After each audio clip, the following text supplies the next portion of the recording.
what does seem to be a Sonos problem is the longevity of this issue. We are going on a year of a barely functionable app. There's an old adage in software design that no bug should have a birthday. Clearly, this bug is not just having a birthday, but I think it's bar mitzvah maybe coming up pretty soon. So it's going to college. They grow up so fast. On this episode of ResiWeek, we talk Sonos being committed, selling TV gaming, and Expo education. All this and more on this episode of ResiWeek. This is ResiWeek, episode 476, Sonos again. Welcome to this episode of ResiWeek. This is your weekly roundup of all the latest news and stories for the residential AV industry.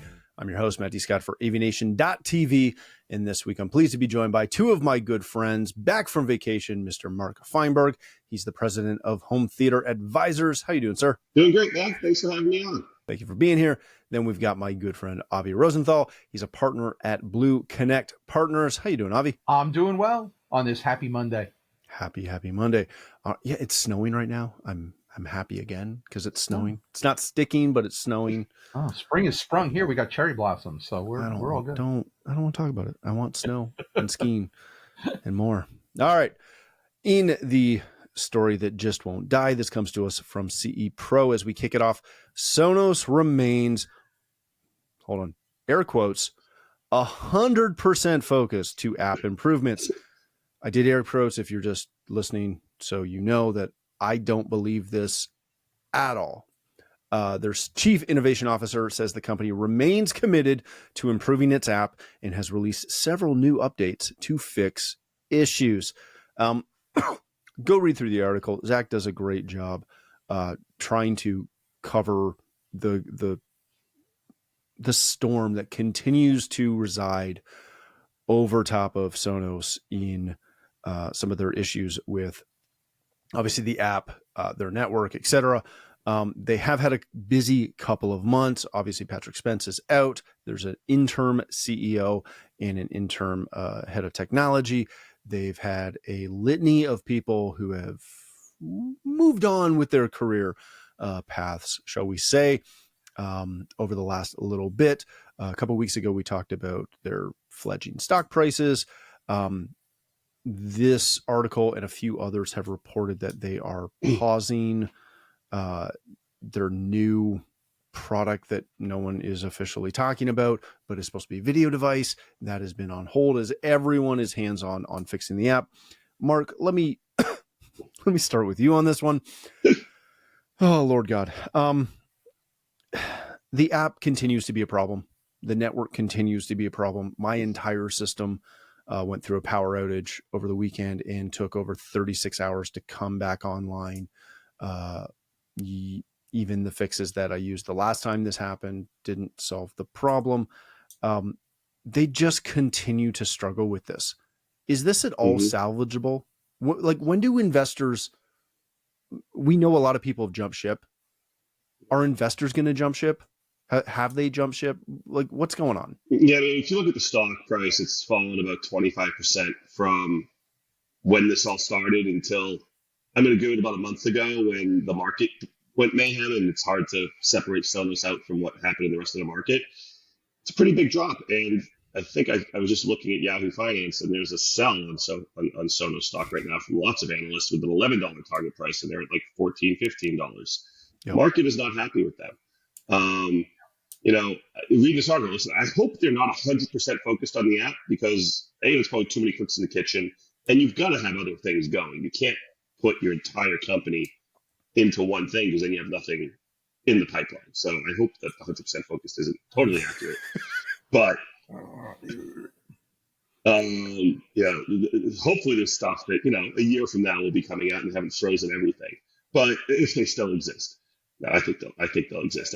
Listen, it's gotten a lot better. Installing systems, commissioning systems has gotten a lot smoother.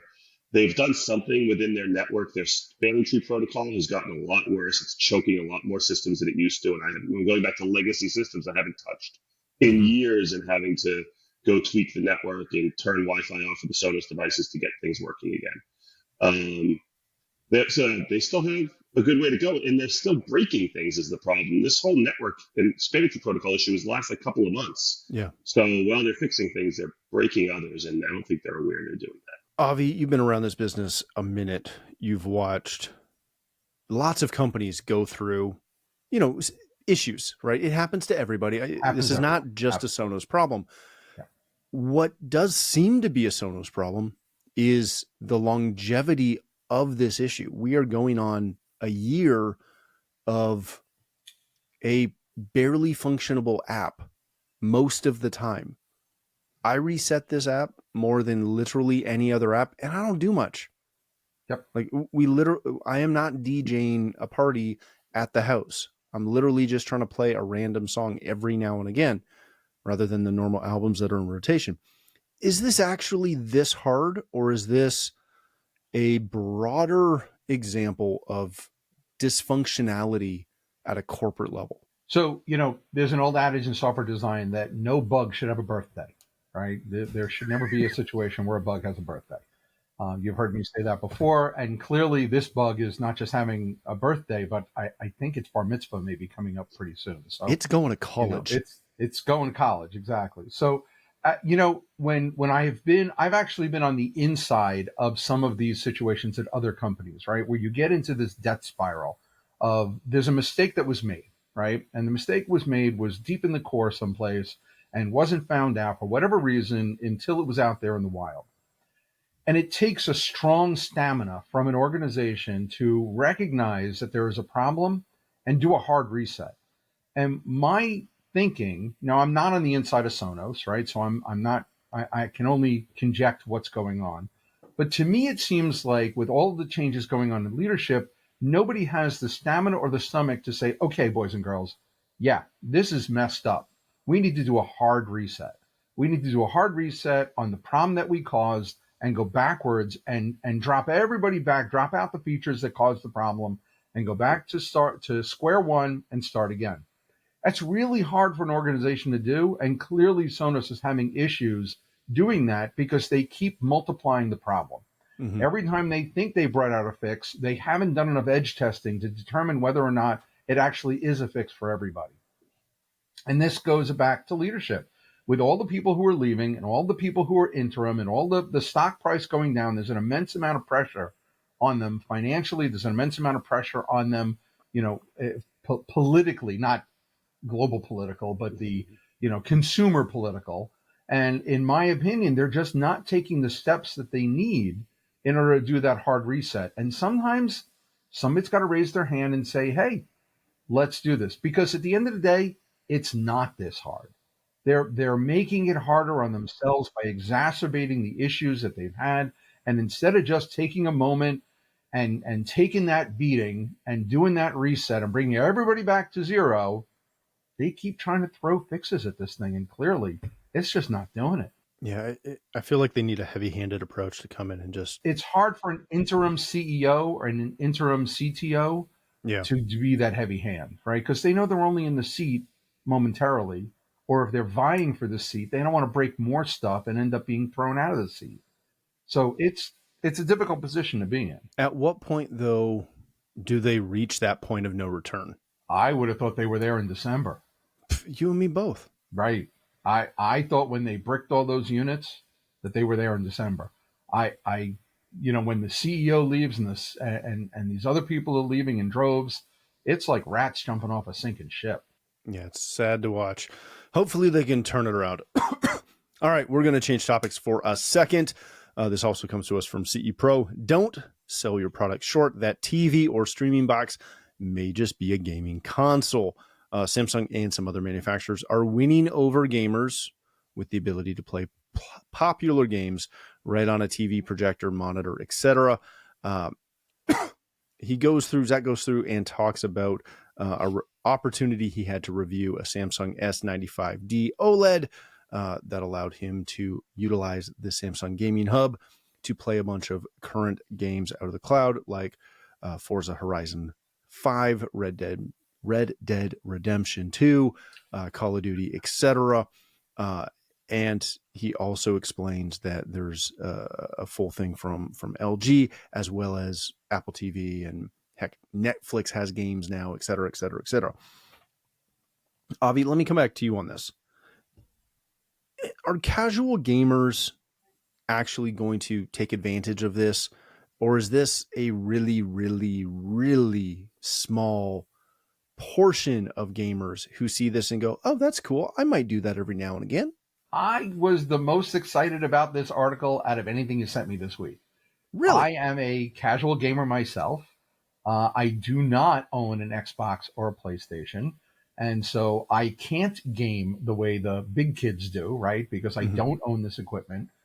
Knowing that this is available in my Samsung TV was like, wait, I can try out some of these games before I make like a huge buy decision and really give them a shot and see what they're like and do it. You know, I travel a lot. Anybody who knows me knows that.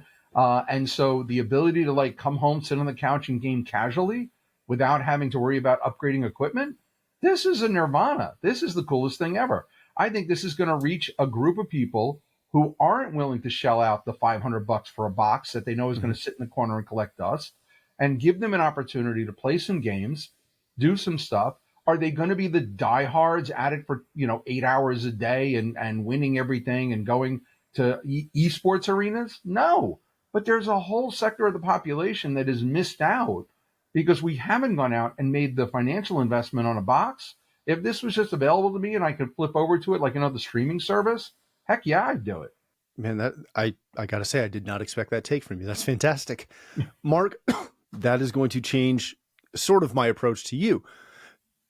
I was questioning the appeal of this to what I deemed a lazy gamer, which seems like that might be Avi, but I don't want to call him lazy. To the casual gamer, is this something that as an integrator, you're going to start pitching and help the manufacturers market this? Because obviously they suck at it. Yeah. I guess I'd understand a little more. Is it really is it just the game is streaming? So it's not downloading onto the TV and the hardware. So most of it's cloud. Yep. Most of it's cloud. Right. So the processing power of the TV isn't as important. Okay.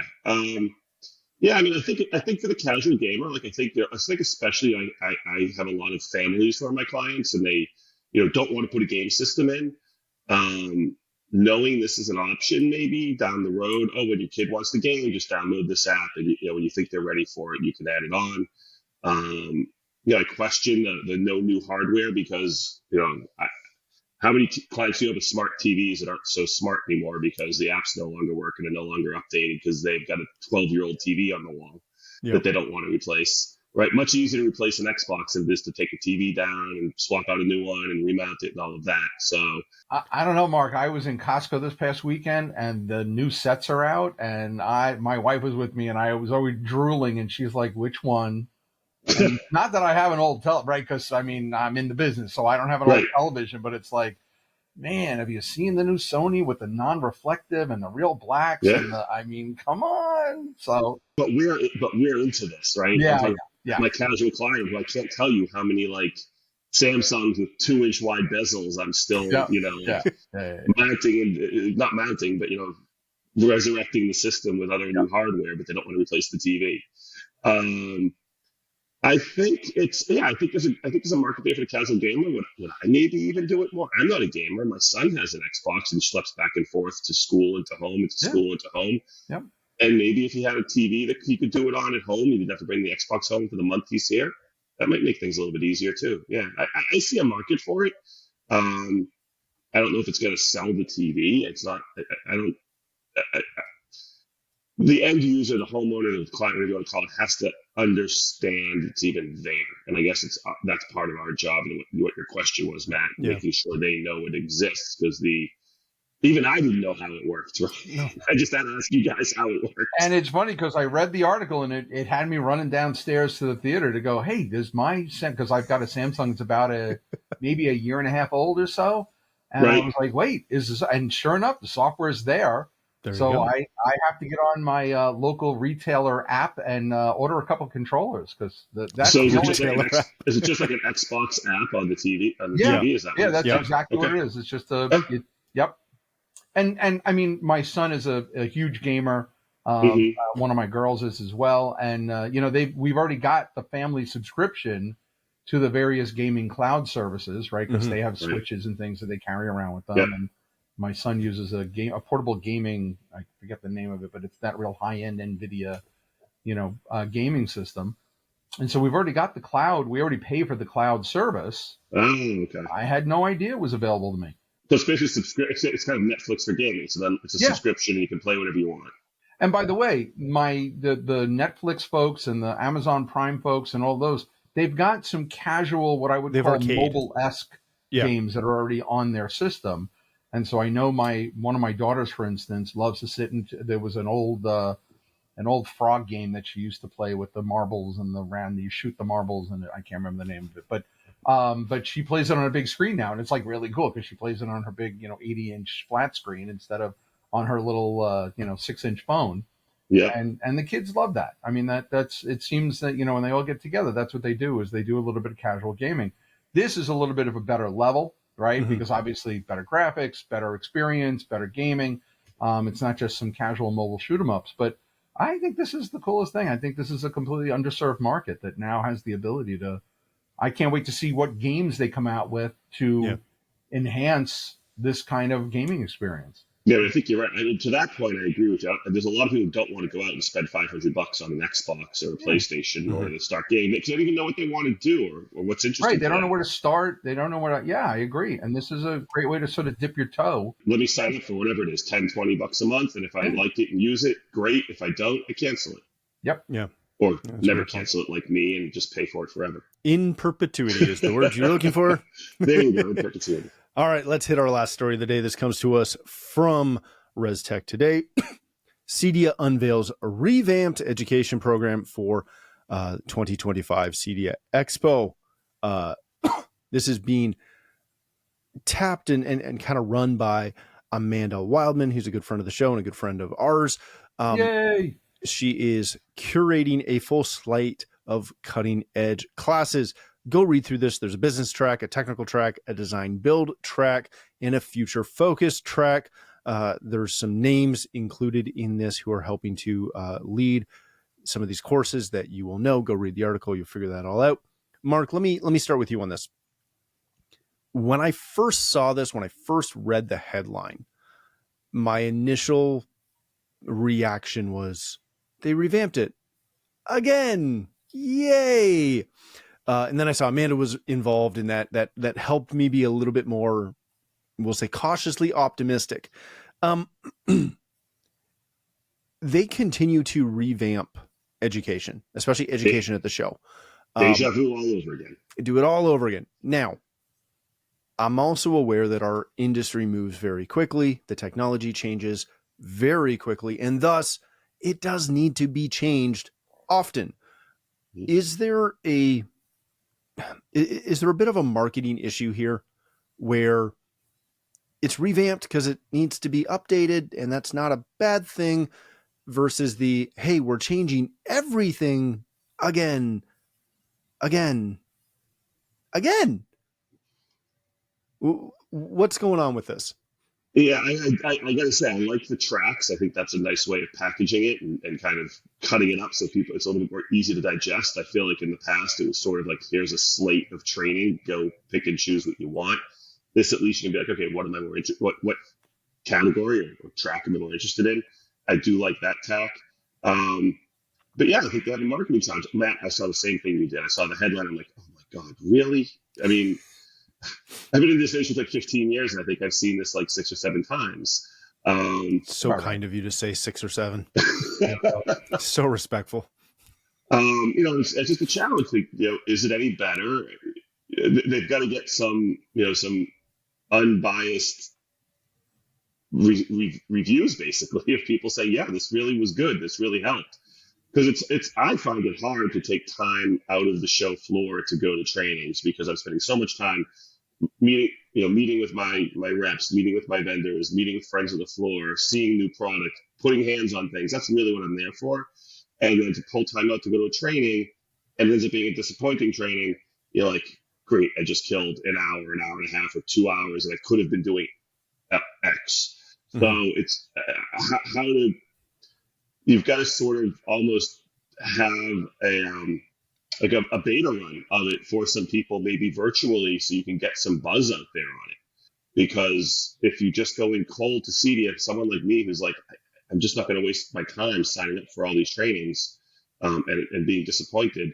I mean, to your point, I have all the faith in the world in Amanda. She's phenomenal. But it's a big lift and a big challenge. That's a really good point. Avi, to that point, I think that's the big issue that any education at an event has is unless you're flying in early to take advantage of some of those classes that are offered before the floor opens, you really have to prove value to get people off the floor. Yep.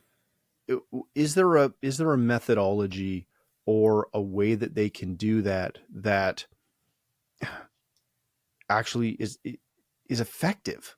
So I think there is. I mean, you know me. I'm involved. There's rarely a trade show that goes by that I don't speak at least a couple times. I truly believe in the value of the education of these sessions. And yes, there's no doubt the industry has gotten away from. They lost the value in these things, especially around COVID, where we were limited to the number of trade events that we could go to.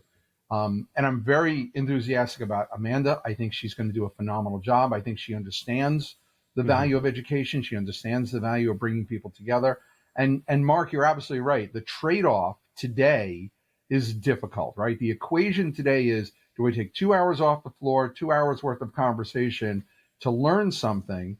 And my response to that is, hey, if what we're teaching you is 2 hours worthy, then the equation becomes really simple. What we have to do, and I think what Daryl and his team are doing now is they're taking that seriously to build the value back into the idea that you're going to sit in a classroom for 2 hours, or an hour, or however long it's going to be, right? But the thing that has been lost is the value of gathering within that small group to listen to an expert for a little while.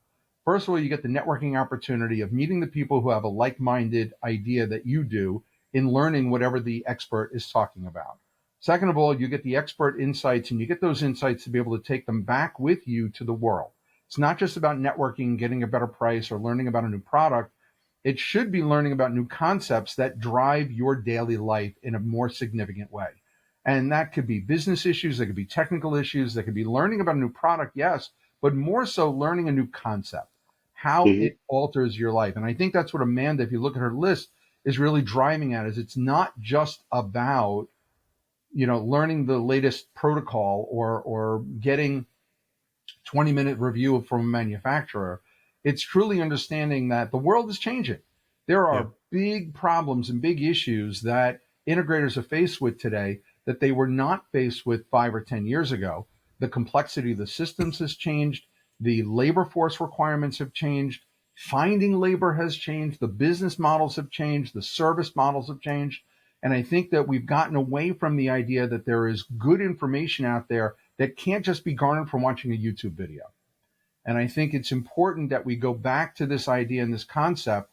I was at the Builder Show about a month ago, and the NAHB does a phenomenal job of getting their builders, getting their people into seats in classrooms, because they build the value in each one of the classes that they give, from the designers and the architects to the builders to just things like better concepts and more efficient roofs, right? Better concepts and more efficient kitchens, how to sell marketing, how to sell design, how to sell different things within the home. I think that if you look at it as overall concepts, you'll get the butts in seats, whereas we've gotten away from the idea of, hey, it's just another expert talking head giving me the same information or some statistical data that isn't going to really affect me. Yeah, that's fantastic. And I think one of the things that you said that kind of hit me really effectively was, you're in a room with like-minded people and you network and you learn things. And this is going to sound like a plug, but it's not. We were talking pre-show and you asked me if I had heard of NextNav. Yep. And I said no. Yep. Because I hadn't. And, this show is kind of at times that exact concept in action, right? I get a bunch of people that are semi like-minded usually, and we sit down, we talk about a bunch of random things, including important things like the show. And then you bring up NextNav, which is a new version of GPS. Explain to me why, or explain to people the same thing you explained to me of why they should be paying attention to this. And then we'll cover it later on in another show as we get more information. Well, but to give you 30 seconds, everybody should take a look at. So obviously, in the world right now, GPS signals are extremely important. Everybody walks around with their phone to get from point A to point B, right? And it relies on GPS to do it. We've uncovered some issues with GPS that we need to fix, right? One of them is three-dimensionality, right? GPS today is only 2D. I know backwards and forwards, left and right, but not up and down. We need to fix that. There's also a susceptibility because of the satellite methodology that we use for GPS. It's based on technology from back in the 70s, and so we need to improve that as well. NextNav, the reason why that name keeps coming up is because NextNav has a pretty cool way of solving these problems, but unfortunately, it's to the complete detriment of wireless technology as we know it today. For those of you who are unaware, the Federal Communications Commission of the United States oversees how our bandwidth, how our radio waves are used, and pretty much dictate for North America the way that they're used, and then other entities around the world dictate how their bandwidth is used. It's the reason why, for instance, Wi-Fi at 2.4 gigahertz is available around the world, right? Because everybody sat down and agreed that 2.4 gigahertz would be a blank slate so that anybody who walks around with a Wi-Fi device can use it. That's known as unlicensed spectrum, right? Nobody owns that spectrum. There's a bunch of different bands within the range of frequencies that are also unlicensed. One of them that's very important to integrators is between 900 megahertz and 920 megahertz. And that's the frequency that things like LoRa and Z-Wave and other proprietary alarm signals all communicate over. There's also literally billions of other uses, and I mean billions of other uses for that frequency as well. NextNav has a really cool idea to fix our GPS, but unfortunately what they want to do is they want to turn the unlicensed spectrum between 900 and 920 megahertz to a licensed spectrum. That means that immediately they are going to flood the airwaves with 5G cellular radio signals at those frequencies, thereby eliminating all existing sub-gigahertz devices at those frequencies. And this is really dangerous. Your integrators today, whether they know it or not, deploy literally millions of devices a year that operate within this spectrum. If that spectrum were to go away, not only would it affect the billions of devices that are out there today, but it would severely crimp the innovation of our industry because we would have to completely reinvent everything that communicates in a sub-gigahertz methodology. This is a huge, huge issue. So the FCC was petitioned by NextNav to do this. NextNav has not been successful as of yet to convince the FCC. However, this Friday, being March 27th, just for those of you whenever this gets published, March 27th, the FCC is going to issue what's known as an NOI, a Notice of Information. What that means is that they are going to start to study whether or not NextNav and other GPS positioning systems are valid to replace the existing or to back up the existing GPS system. Now, luckily, for all of us, there is an alternative to NextNav. There's a number of other organizations and a number of other companies that have very viable alternatives and backups to GPS that don't affect the 900 to 920 megahertz. So here's your call to action. You're an integrator, you're a citizen of one of the three countries, Mexico, Canada, or the United States. Speak to your federal governments. Speak to your governments and express to them how important it is that we not turn the 900 megahertz spectrum into a licensed spectrum. You want to find out more, you can find out more at fcc.gov. Just look up the NextNav proposal or FCC 15 Part B. But these are important concepts. These are the kinds of things that when we gather for trade shows and we have conversation, we get like-minded people in a room. This is when it's important for all of us to have these conversations as an industry. And I know that CTA and CEDIA are both also addressing these issues at their Alliance on the Hill days, right? CEDIA has theirs coming up. CTA's is coming up in a couple of weeks as well, where we will address these issues. Obviously, when we're talking about governments, tariff and trade are probably the number one thing right now, and I don't blame them. That's a very important item. But somewhere down the list should be this spectrum and should be NextNav. Yeah, and we watched this just before we wrap up. We watched this happen with wireless microphones a couple of years ago. Remember? And Legato. That's when Legato came in. And yes, it totally caused a massive issue. So if you're wondering, a couple of things that operate in that range that affect us, it is things like two-way radios, cordless phones, which I know very few people still have, but notwithstanding, RFID readers, which is kind of a big one. Oh, and yeah, Shure's got a line of microphones that work in this spectrum as well. There's a variety of other manufacturers that do that in addition to Z-Wave. All, like a large majority of the smart home devices all work in this range. So it is very important to keep an eye on. So we'll come back to that when we get more information on this as things progress. Avi, I expect you to keep me in the loop on that. Absolutely. Gentlemen, thank you so much for joining us. Mark, if people want to connect with you, learn more about Home Theater Advisors, where can they do that? Best is to reach out to me, Mark, at hometheateradvisors.com, or visit our website at hometheateradvisors.com. Excellent. Thank you, sir. Avi, if people want to connect with you, learn more about BlueConnect Partners, where can they do that? We have a great new website that the team just launched at BlueConnectPartners.com. And of course, I'm on LinkedIn and Facebook and all the usual places. And if you want to know more about NextNav, reach out to me or somebody from one of your alliances. We'd be happy to help. Excellent. Thank you again for joining us. If you'd like to connect with me, you can find me at Matt D. Scott on most of the socials. But more importantly, please visit AVNation.tv, where you'll find this show as well as a wide variety of other shows with all the verticals that we cover. When you visit the website, please take a moment to check out our supporters. We are extremely thankful for their support and ask that you check them out as well. Thanks again for watching. That's all the time we have for this episode of ResiWeek, the network for the AV industry. What are you listening to? This is AV. This is AVNation. This is AVNation.